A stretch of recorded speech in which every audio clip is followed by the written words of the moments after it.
Good Monday, everyone. I'm Cyrus Webb, and welcome to Conversation Daily News. Glad you all could be with us. Well, it's a brand new day. It's a brand new week, which means it's a brand new opportunity for you to do something amazing, and it all begins today.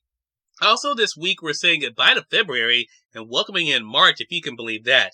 Of course, you have your news headlines coming up on this Monday. Have a message from my book, Warriors That Choose to Live By. For those who have their copy of my book, we're in week number 9. In today's Entertainment Spotlight, you're part of my conversation with Dr. Teresa A. Smith. And I should let you guys know, as we're going into March, during the month, we're going to be bringing a special segment here to Conversation Daily News called Dr. Todd's Positive Thoughts. That's kicking off this week here on our broadcast. Hope you guys enjoy it. Enjoy today's broadcast. For Conversation Daily News, I'm Cyrus Webb with your Monday headlines. In Mississippi news, Mississippi Children's Museum ranks 3rd best in the nation, says WLBT Channel 3.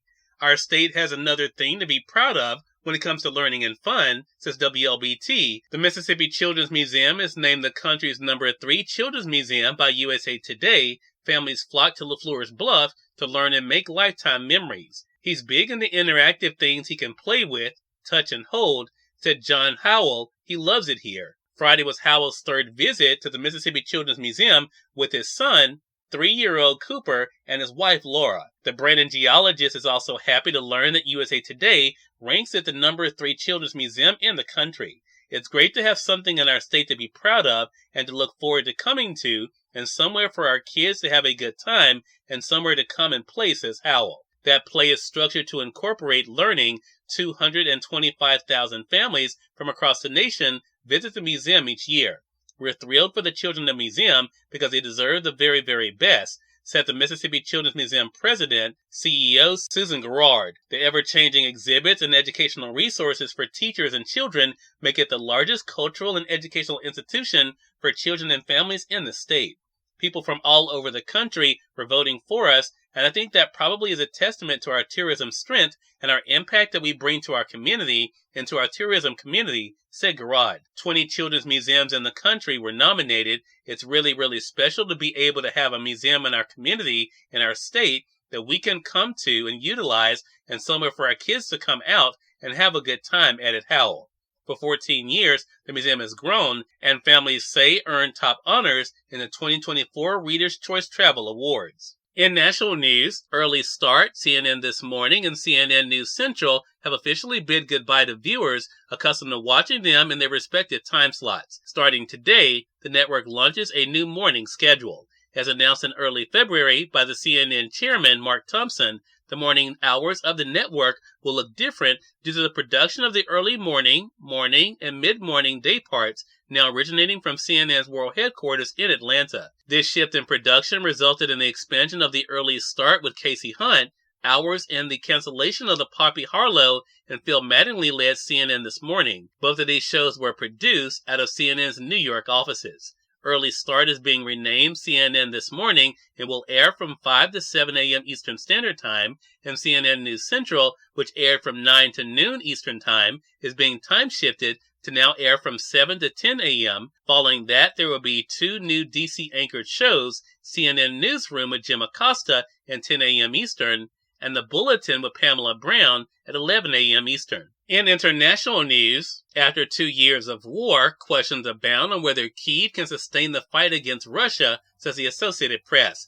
The future looks bleak for war-weary Ukraine. It is beset by shortages in soldiers and ammunition, as well as doubts about the supply of Western aid. Ukrainian forces also face a Russian enemy that has recently seized the initiative on the battlefield.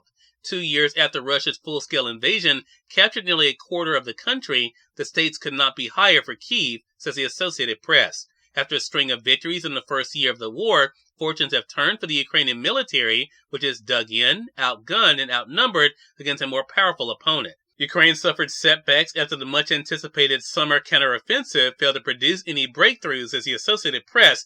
The armed forces switched to a defensive posture in the fall to repel new advances from Moscow.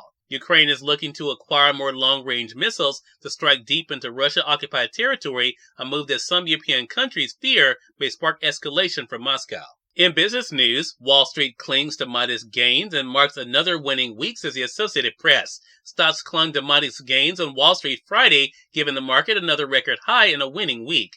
The listless day for trades capped off a mostly solid week of earnings where the technology sector once again powered the market higher. The sector has been the driving force behind a rally that started in October of last year. The S&P 500 index rose 1.77 points, or less than 0.1%, to 5,089. That marks another record high for the benchmark index and its sixth winning week in the past 7. And finally, in entertainment news, One Love receives more love at the box office, claiming #1 spot for second straight weeks as the Associated Press. That made the top 5 movies over the weekend. #1, Bob Marley, One Love with $14 million. #2, Demon Slayer with $12 million. #3, Ordinary Angels with $7 million. #4, Madam Web with $6 million. And #5, Migration with $3 million. Cyrus Webb, Conversations Daily News. It's all time for a message from my book, Words I Choose to Live By. Enjoy. Good Monday, everyone. I'm Cyrus Webb, and welcome to Words I Choose to Live By. When you can realize that you are special, not because of anything you have done, but because of the one who created you, there will be nothing that seems outside the realm of possibility. Now let's go have an amazing Monday. We are part of my conversation coming up with Dr. Teresa A. Smith, or Dr. Taz, in today's Entertainment Spotlight. Stay with us. You're listening to Conversation Daily News. For Conversation Daily News, I'm Cyrus Webb with Entertainment Spotlight. Dr. Teresa A. Smith and Dr. Taz rejoin me on Conversations Live, the radio show, to talk about this busy year for her already. Here's a bit of our conversation. Dr. Taz, always a pleasure. Glad to have you back on with us. Thank you so much, Cyrus, for having me. Look, the pleasure is definitely always mine. So, Dr. Taz, so much has been going on with you, and I want to say, and I say this all the time, and I'm always excited to say it. I mean, to keep up with you and the way you've been able to embrace your gifts, to share, to teach, to inspire, to motivate. I want to talk about for you. I mean, so we're almost now, literally this week, halfway through the second month of 2024. I know. What has that been like for you to see the message resonating? Because you and I had a one-on-one recently. We talked about, literally looked at your audience that you were growing. So what has that been like for you to see how the message is actually resonating with your audience? You know, Cyrus, I think it was just a little pep that I needed for my step.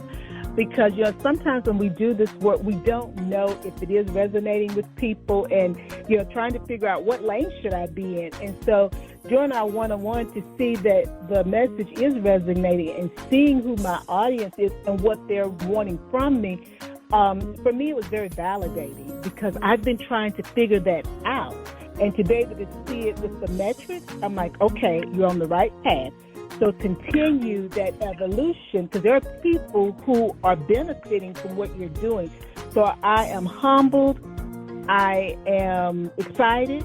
But, you know, I'm always going to say this, you know, it's the unknown. I'm a little fearful, too, because, again, it's a great responsibility when you have a platform that can either improve a person's existence or potentially not. So I take that always in mind, and I don't take it lightly. You know, it's important. Cyrus Webb, Conversations Daily News. We thank you all for tuning in to this edition of Conversations Daily News. But let's get on to more news, message from my book, Words I Choose to Live By, and of course, the Entertainment Spotlight. Until then, I'm your host, Cyrus Webb, saying as always, enjoy your day, enjoy your life, enjoy your world. Thank you all for choosing Conversations Daily News today. Now let's go make today amazing. Take care.